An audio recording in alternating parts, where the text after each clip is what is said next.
प्यारे साथियों, आज मैं क्लास 11th में chapter 12 introduction of 3 dimensional geometry की एक्सरसाइज 12.3 व विविध एक्सरसाइज में प्रयोग होने वाले कुछ फॉर्मूले बता रहा हूँ। हमने देखा कि हमारे 10th क्लास में दो अक्ष होते हैं। 10th क्लास में अक्ष होते हैं दो, एक्स अक्ष और वाई अक्ष। इसी प्रकार 11th क्लास में हमारे अक्ष होते हैं तीन, एक्स अक्ष, वाई अक्ष और जेड अक्ष। क्लियर। 10th क्लास में ये जो दो अक्ष है एक्स वाई, ये समतल को काटते हैं चार भागों में।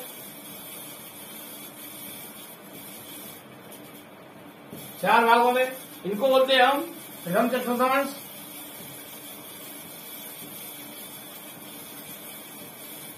दूसरा द्वितीय चतुर्थांश, तीसरा तृतीय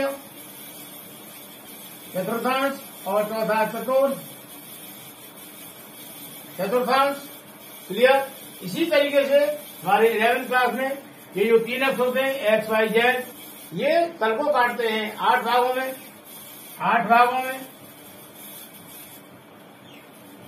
इनको बोलते हैं हम अष्टांश। जैसे फर्स्ट अष्टांश, सेकंड अष्टांश, इस तरह से ही होते हमारे आठ। 10th क्लास में कोई हमारा बिंदु एक्स अक्ष में है तो एक्स अक्ष पर बिंदु के निर्देशांक होते हैं एक्स व जीरो। क्लियर। यहाँ वाई निर्देशांक जीरो होगा, वह वाई अक्ष पर बिंदु के निर्देशांक ये होते हैं जीरो और वाई। क्लियर।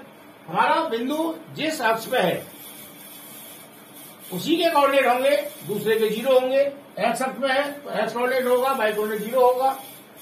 और वाई अक्ष में बिंदु हमारा कोई तो एक्स कोऑर्डिनेट जीरो होगा और वाई कोऑर्डिनेट दे रखा होगा। क्लियर। इसी प्रकार हमारे 11th क्लास में हमारा कोई बिंदु एक्स अक्ष में है तो लिखेंगे एक्स अक्ष पर बिंदु के निर्देशांक।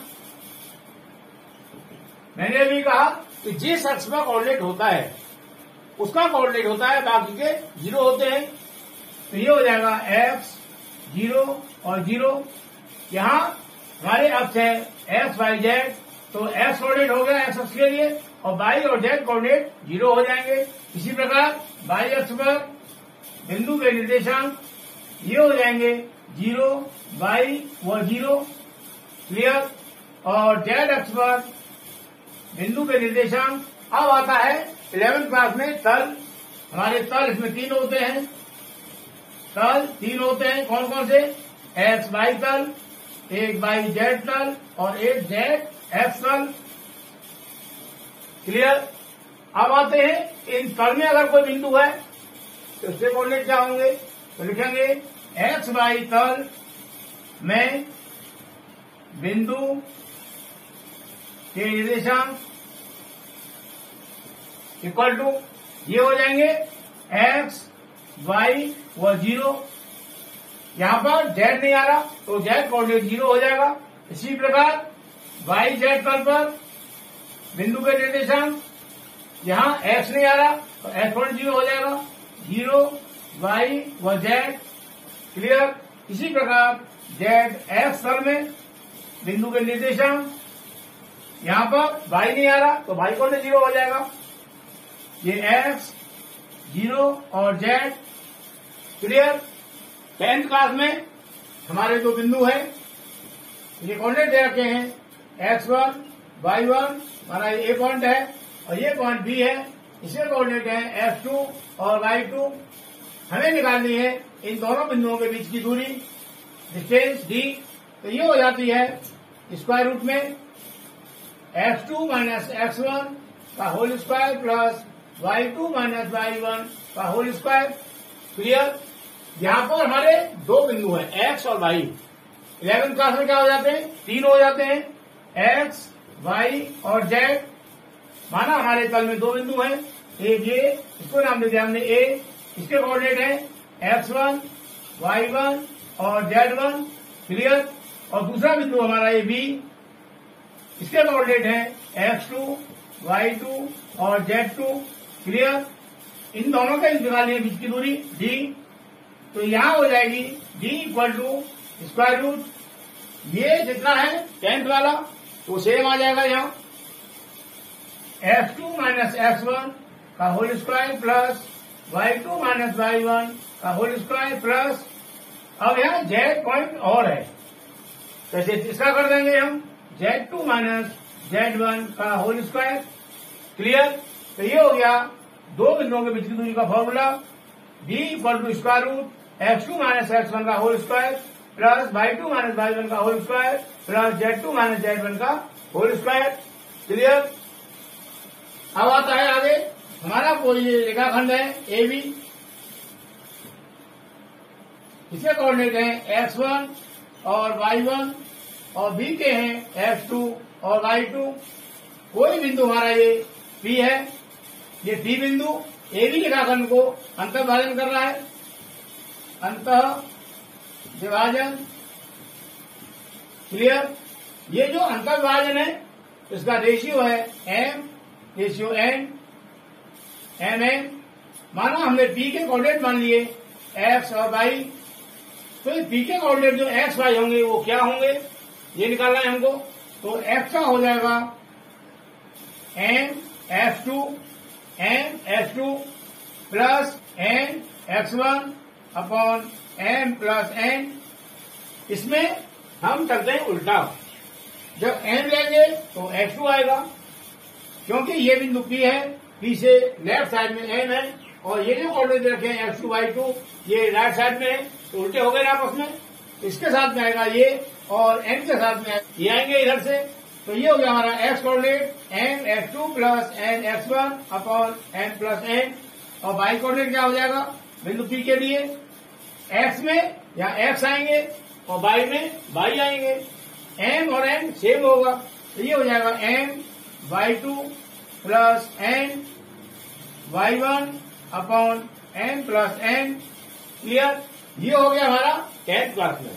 इसी तरीके से 11th क्लास में क्या हो जाएगा, हमारा कोई बिंदु A है, इसके कोऑर्डिनेट है x1 y1 और z1, और कोई भी बिंदु है हमारा ये, इसके कोऑर्डिनेट है x2 y2 और z2, ये रेखाखंड हो गया हमारा ए बी, इसको कोई बिंदु P अंतर्भाजन कर रहा है, तो P के कोऑर्डिनेट मान लिए हमने x y और z, और ये P बिंदु ए बी रेखाखंड को m अनुपात n में विभाजित कर रहा है, तो यहाँ ये बिंदु P है, इसके कोऑर्डिनेट हो जाएंगे x इक्वल टू हो जाएगा जैसे यहाँ था 10th क्लास में, बिल्कुल सेम होगा, कोई अंतर नहीं होगा उसमें, तो x कोऑर्डिनेट हो जाएगा n x2 plus n x1 upon n plus n, clear.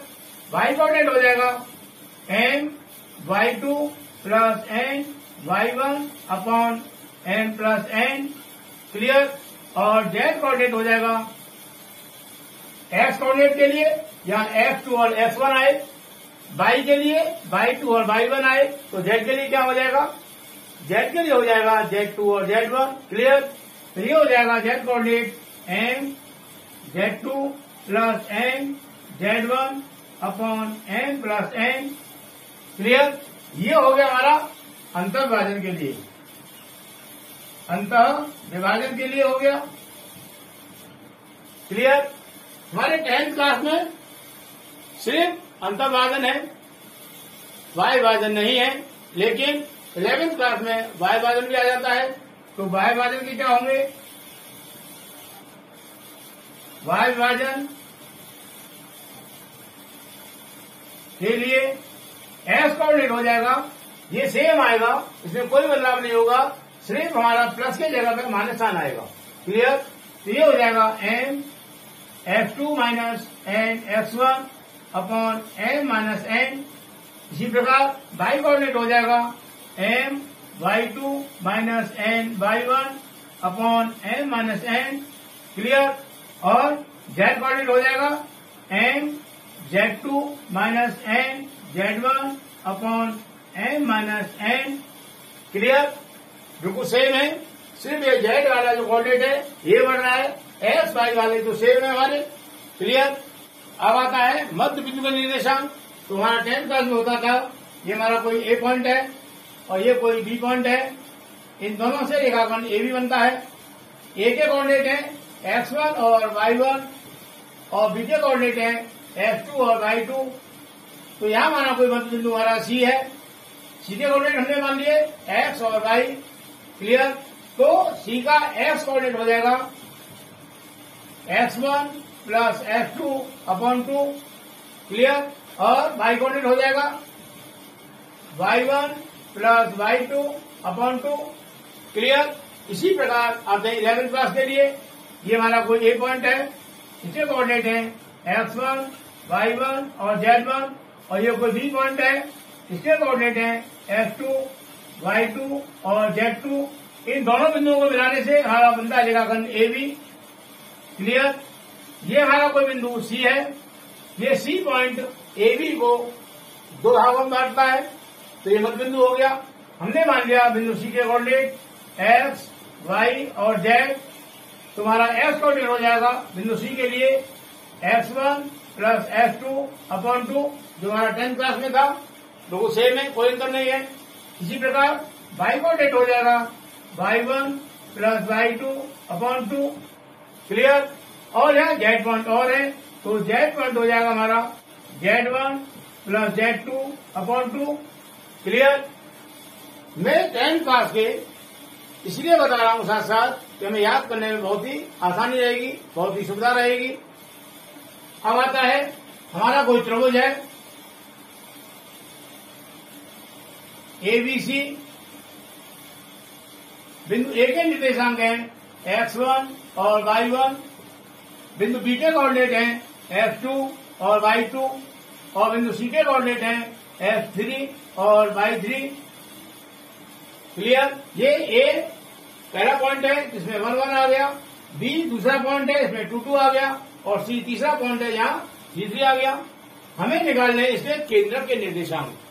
अब केंद्रक क्या होता है, हमारा ये ए पॉइंट है, इसके सम्मुख भुजा बीसी है, हम बीसी का मध्य बिंदु निकाल लेंगे, और मध्य बिंदु को हमने शीर्ष बिंदु ए से मिला दिया इस तरह से। इसको मान लिया हमने डी पॉइंट, ये हमारा बी पॉइंट है, बी पॉइंट के सम्मुख भुजा हमारी एसी है, तो एसी का मध्य बिंदु हमने ये मान लिया ई, इसको हमने मिला दिया बिंदु बी से इस तरह से। ये हमारा बिंदु सी है, सी के सम्मुख भुजा हमारी ए बी है, और ए बी का मध्य बिंदु हमने मान लिया ये एफ। क्लियर, तो ये जो ए डी और बी ई कर रहे हैं यहाँ पर, तो सी एफ को जब मिलाएंगे तो इसी बिंदु से होके जाएगी ये इस तरह से। कहने का मतलब ए डी बी ई और सी एफ का जो प्रच्छेद बिंदु होगा वो एक ही होगा, इसको नाम दे दिया हमने ओ।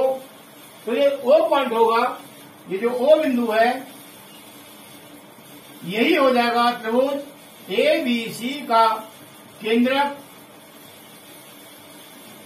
क्लियर, अब हमने इस केंद्र के जो बिंदु ओ है इसके कोऑर्डिनेट मान लिए हमने एक्स वाई और जेड। क्लियर, अब एक्स वाई जेड के मान कैसे निकलेंगे बिंदु ओ के लिए, तो एक्स कोऑर्डिनेट हो जाएगा हमारा x1 plus x2 plus x3 upon 3। Clear, Y coordinate हो जाएगा बिंदु ओ का y1 plus y2 plus y3 upon 3। Clear, इसी प्रकार आता है हमारा 11th क्लास में। माना हमारा कोई त्रिभुज है एबीसी, ए के कोऑर्डिनेट है x1 y1 और z1, बी के कोऑर्डिनेट है x2 y2 और z2, और सी के हो जाएंगे x3 y3 और z3। क्लियर, ये हमारा हो जाएगा केंद्रक,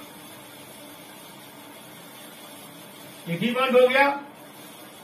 हमने बीसी के मध्य बिंदु डी को ए से मिलाया और ए सी के मध्य बिंदु ई को हमने बी से मिलाया और ए बी के मध्य बिंदु एफ को हमने सी से मिलाया। ये तीनों आपस में यहां काट रहे हैं, तो ये हो गया हमारा केंद्रक। लिखेंगे माना त्रिभुज ए बी सी के केंद्रक के निर्देशांक कोऑर्डिनेट ये मान लिया हमने एक्स वाई व जेड। क्लियर। इसीलिए एक्स कोऑर्डिनेट क्या होगा हमारा, ये हो जाएगा x1 plus x2 plus x3 upon 3। Clear. Y coordinate हो जाएगा y1 plus y2 plus y3 upon 3। ये हमारा सेम है 10 क्लास वाला। अब आएगा जेड कोऑर्डिनेट, और जेड कोऑर्डिनेट हो जाएगा z1 plus z2 plus z3 upon 3। Clear. तो ये जो फॉर्मूले मैंने बताए हैं ये सभी चैप्टर 12 की प्रत्येक एक्सरसाइज में इनका प्रयोग होना है, तो इनको याद करेंगे। 10th वाले मैंने इसीलिए बताए हैं कि हमें 10th के याद हैं। जब ये याद है तो यहां मैं सिर्फ तुम्हारा बन रहा है कोऑर्डिनेट जेड, जिसको हम आराम से कर सकते हैं याद। क्लियर। मुझे उम्मीद है ये सभी फॉर्मूले समझ में आए होंगे। इसके आगे हम एक्सरसाइज 12.3 नेक्स्ट वीडियो में करेंगे।